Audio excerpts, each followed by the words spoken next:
कोणाला आळवतो? मनापासून हाक मारली की कोण धावून येतं? कोणाचं नाव घेताना वारकरी देहभान हरपतात आणि तूच म्हणायचीस ना की सखुताई आनंदात आहे. ती कुठे गेली होती म्हणून आनंदात होती? आठव, सखूचा सखा कोण आहे? तिच्या ओठावर कायम कोणाचं नाव असायचं? विठू, विठुराया, विठुराया, विठुराया, विठुराया. सखुताईंचा सखा पांडुरंग, पांडुरंग, पांडुरंग.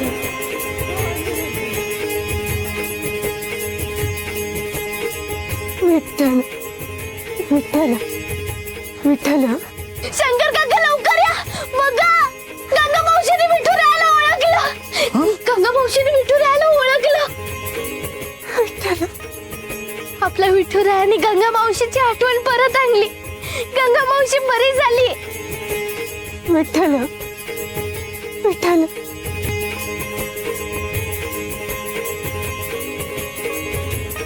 पांडुरंग, पांडुरंग, पांडुरंग, पांडुरंग.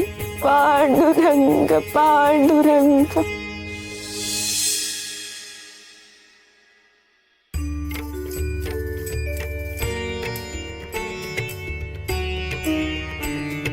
ये हो विठ्ठले माझे माऊली, ये हो विठ्ठले माझे माऊली.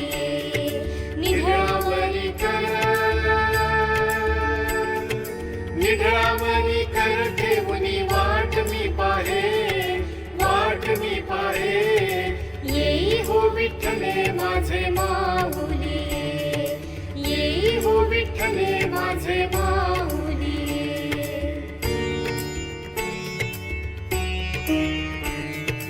आलिया गेलिया हाती घाडी निरोप, आलिया गेलिया हाती घाडी निरोप. पंढरपुरी आहे, पंढरपुरी आहे माझा माय बाप, माय बाप. ये हो विठ्ठले माझे माऊली, ये हो विठ्ठले माझे माऊली.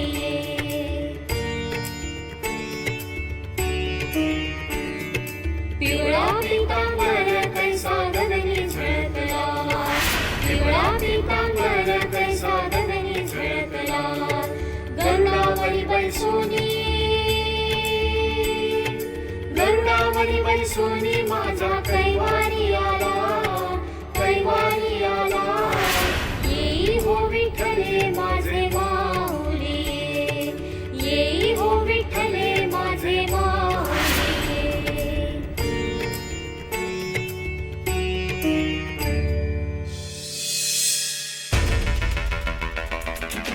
काकू, काका, रमाई, अहो तुम्ही घोर नका ना घेऊ. मी जातो ना सखूला शोधायला. कळवळा येतोय का तुला? दिगू, हद्द झाली बाबा तुझी, हद्द झाली. अरे दिगू, बाकी सगळ्यात भेद असतात. गरीब श्रीमंत भेद असतो, परिस्थितीत भेद असतो, पण महत्वाचे संस्कार असतात, रीत असते. बाकी सगळ्यांकडे असते, ही मुलगी सोडून. हिला काही रीतभातच नाही. अरे न सांगता घराबाहेर पडते, ही कुठली पद्धत आहे? वास्तविक तिच्या अशा वागण्याची ना तुला चीड यायला हवी. पण तुला तुला तिचा कळवळा येतोय, तुला तिचा पुळका येतोय. अरे न सांगता सकू घराबाहेर जाते आणि तू तू कासा विसून मी जाऊ का शोधायला असं म्हणतोस? अरे कमाल झाली तुझी दिगू, कमाल झाली. अगं पण काळजी वाटणारच ना रमाई. वाटता कामा नये, वाटता कामा नये.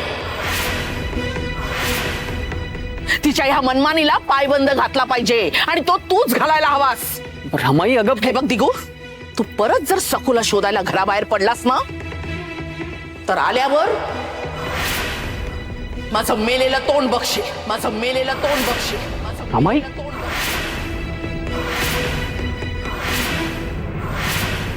अरे तुझ्या बायकोला रमाईची तर परवा नाहीच आहे, पण निदान तू तरी रमाईच्या बोलण्याची बूज ठेव. बघ बाबा दिगू, वहिनी तशा शब्दांच्या पक्क्या आहेत हा. नाही म्हणजे उद्या काही कमी जास्त झालं तर तूच जबाबदार राहशील. हा मनोरमाबाई, हो मनोरमाबाई. भैरू, बाबाजी आलेत का की येणार आहेत? तुम्ही जरा बाहेर या, खाजगी बोलायचंय. हो आले, चला.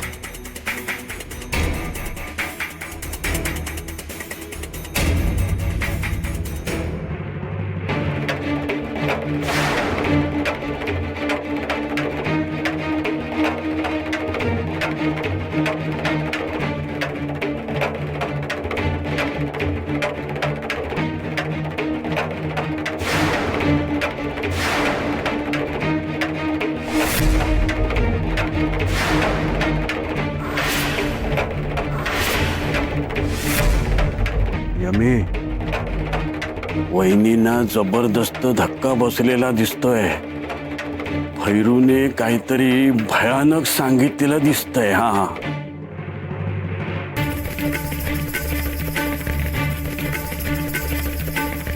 हा, तुम्ही जा, मी येतेस.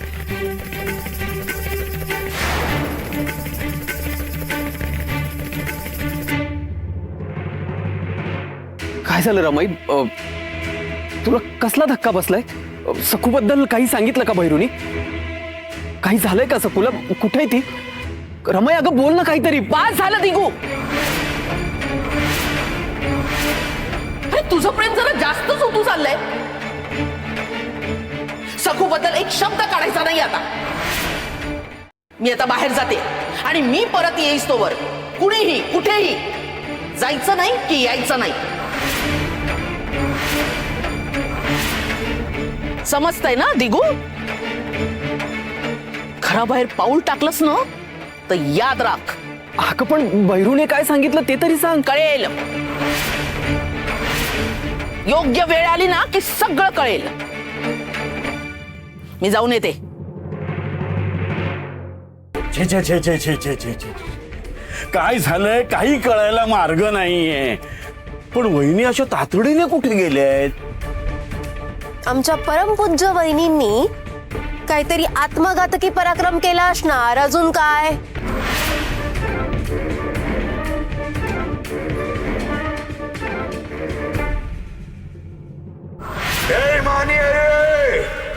विश्वासघात आहे, विश्वासघात.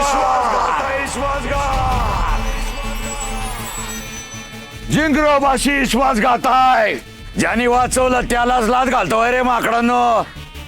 अरे त्या नरपशूपासून कोणी वाचवलं तुमच्या गावाला? कुणी रक्षण केलं तुमच्या गावचं? जिंगरोबानं. अरे बोला की, बोला.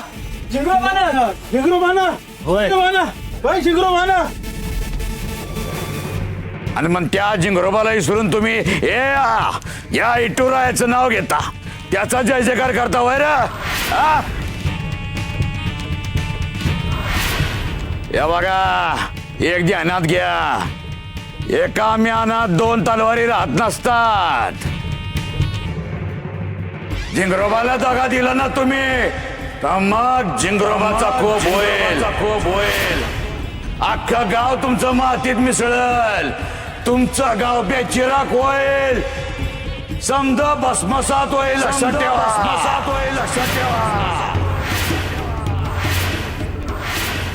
उलट वागोळ, गोबडाचा डोळा.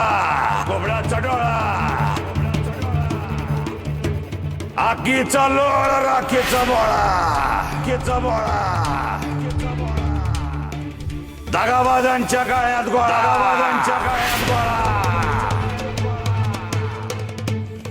तळाच्या पायात कवटीचा वाळा.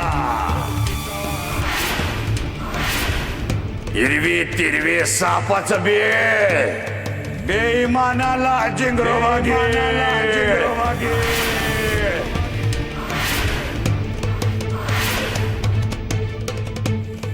गे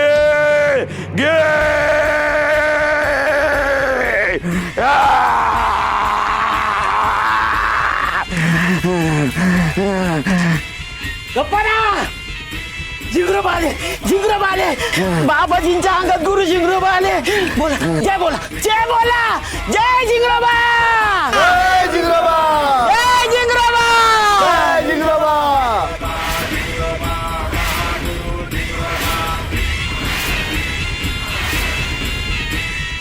आम्हाला डावलून कोण फणावर काढताय? कोण आहे ते जे आमची आज्ञा मोडायला सांगताय?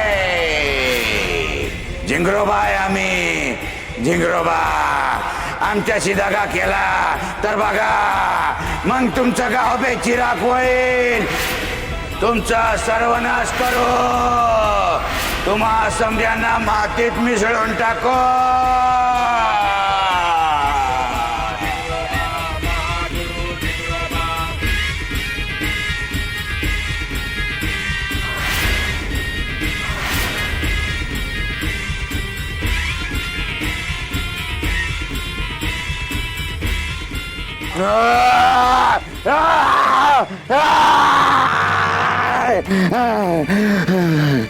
जय महागुरु जिंगरोबा.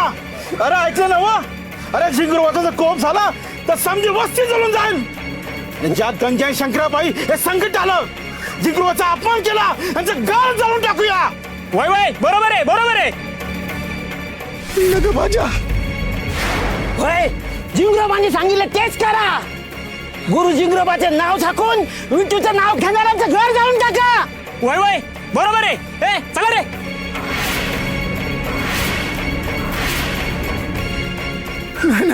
नाही ना चुकलं चुकलं चुकलं चुकलं माझं चुकलं चुकलं माझं घर जाळलं का चुकलं.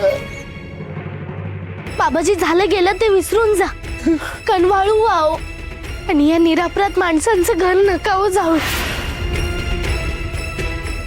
घर आहे होते घर, मी हात जोडते, विनंती करते. चुकलं बाबाजी चुकलं चुकलं. चुकलं नव तुझं शंकर्या. मग आता भोग शिक्षा, मग आता भोग शिक्षा.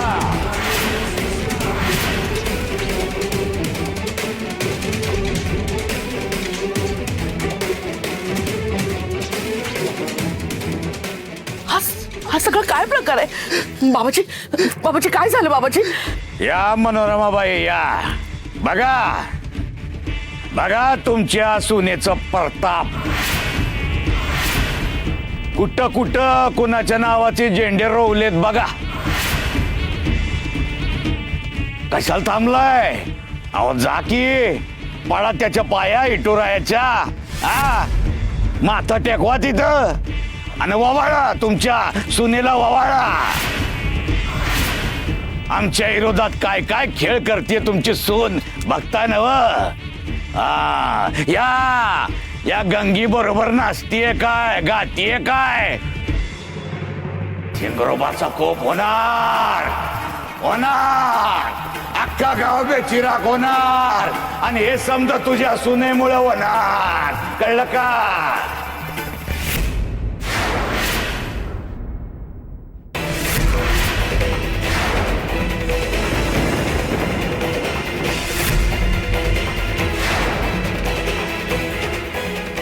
बाबाजी महागुरु जिंगरोबाचा कोप व्हाय नका बाबाजी. त्या परिसर शंकराचं घर जाळून टाकतो. वय म्हणजे याच्या पापाचं मुळच मिटल. काका असं नका हो करू, मी पाया पडते हो. या सगळ्याला मी जबाबदार आहे, या सगळ्याला मी जबाबदार आहे. बरोबर आहे हिचं. माझी सूनच या सगळ्याला जबाबदार आहे, सगळ्याला जबाबदार आहे. थांबा बाबाजी, मी चूक दुरुस्त करण्याची एक संधी मागते. कृपा करा, मला एक संधी द्या बाबाजी. तू तुझ्या सुनेचा गुन्हा कबूल केला म्हणून दिली एक संधी तुला.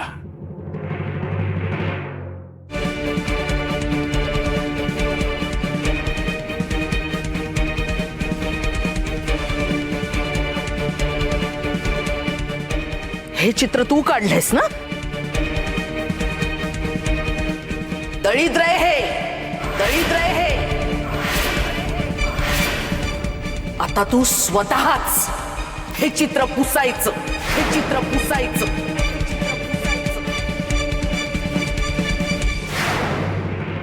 ही शेणाची टोपली दिसते ना, शेणाची टोपली दिसते ना सखू. उचल ती टोपली आणि त्यातल्या शेणाने या तुझ्या विठ्याला पूर्ण लिंपून टाक, पूर्ण लिंपून टाक.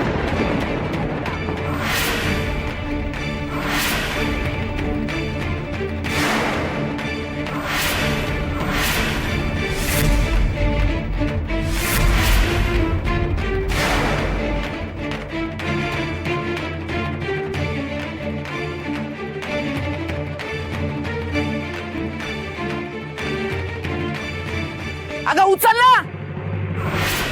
सखूनेच काहीतरी केलेला अगोचरपणा निस्तरायला रमाई गेलीये. कशावरून? उगीच सखूला कशाला बोल लावतेस तू? आधी कळू तर दे, आपण समजून तर घेऊ. हो बरोबर म्हणतोय ग दिगू. अगं काकू काय दिगू समजून घेतोय हेच खूप आहे. मला तर रमाईचं वाईट वाटतंय. सुनेसाठी कोणासमोर असे हात पसरायला जावं लागतंय. मला बाई अगदी गलबलून येत आहे. तुला हे चुकीचं सुद्धा वाटत नाहीये का? हो मला सुद्धा चुकीचंच वाटतंय. काय रे दिगू, तुला नाही का वाटत? परत तेच. तुला माहितीये का रमाई कुठे गेलीये, कशासाठी गेलीये? माहितीये? काहीच माहित नाही आणि हवेत इमले बांधून सगळा दोष सकूला देऊन तू मोकळी. आणि सकूसाठी कोण जातंय, मी जातो की रमाई जाते की आणखीन कुणाला जावं लागतंय, याच्याशी तुझा काय संबंध ग? ते आमचं आम्ही बघून घेऊ ना. तू का मध्ये बोलतेस? आणि बोलायचंच असेल ना तर तुझ्या घरी जाऊन बोल, इथे नको. हो हो मला सुद्धा पटतंय. नाही म्हणजे तू तुझ्या घरी जाऊन बोल हे नाही पटत आहे. हेच की आपल्याला काहीच ठाऊक नसताना आपण कशाला विचार करायचा हे पटतंय. नरपशूच्या तावडीतून सखूनी गावाला सोडवला. त्याचा आनंद कौतुक करायचं सोडून तिला नावं ठेवायची. तिच्याप्रमाणे बळी म्हणून मरणाला सामोरं जाण्याचं धाडस तू केलं असतास का? आहे हिम्मत? तुला फक्त सकूच्या चुकाच दिसतात का ग? ते काही असू दे दिगू. अरे पण सगळ्यांच्या बोलण्यामध्ये काहीतरी तथ्य आहे की नाही? हो हो मला सगळ्यांचंच पटतंय. अगं बच्चे, तू कशाला ढोल काठी बनतेस? आणि सगळ्यांचंच पटतंय काय? म्हणजे अगं ही सखू आहे ना, नेहमी सतत काही ना काहीतरी उपद्व्याप करत असते ना. हे तर खरं आहे की नाही? हा मग आता न सांगता तर ती गेलीये आणि भैरू सांगायला आलाय म्हणजे तिथे नक्कीच काहीतरी घडलं असणार की नाही? हा म्हणून म्हणतो जरा कळ सोच.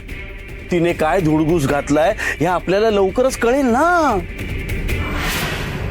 रमाईच्या तोंडावरूनच कळत होतं सखूनेच काहीतरी अगोचरपणा केलेला आहे. सखू आल्यापासून एक दिवस तरी या घरात शांततेचा गेलाय का? रोज आपलं काही ना काहीतरी असतंच. आता नवीन काय उद्योग करून ठेवले देवच जाणे.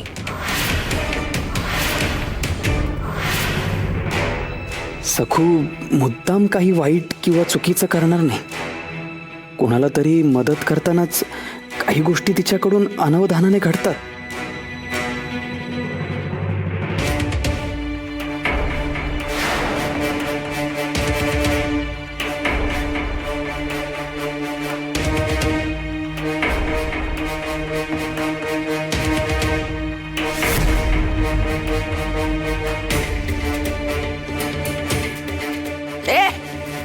वाट कसली बघतेस का? घे ते शेण आणि फास तुझ्या विठ्यावर, फास तुझ्या विठ्यावर. नाहीतर हे चिडलेले गावकरी तुझ्या गंगा मावशीचं घर जाळून टाकतील, मावशीचं घर जाळून टाकतील.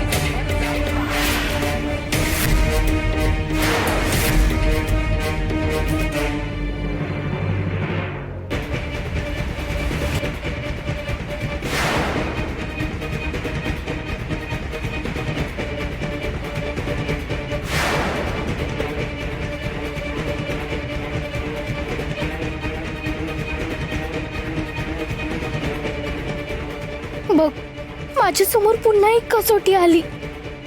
आता काय रे करू मी?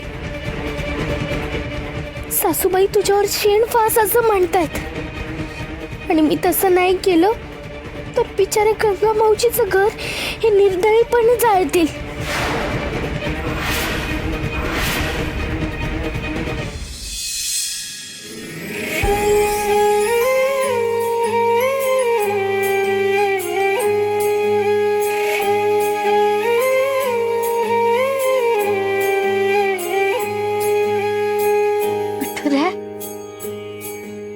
क्षणभर डोळे झाकले आणि तुला हाक मारली. लगेचच वाट दाखवलीस रे. रंगादादाच्या मोरपिसातून जसे बासरीचे मंजूळ सूर ऐकू यायचे ना, अगदी तसे चालले. गाई गोपाळाच्या रूपात गाईच्या खिल्लारात दिसलास तुम्हाला. हे गोमय अतिशय उपयुक्त म्हणून पवित्र आहे. तुझं आवडतंय ना, तेव्हा तू हे चंदन समजून धारण कर. ए आता वाट कसली बघतीयेस? बघत राहून काही त्या शेणाचं चंदन होणार नाहीये. चल फास.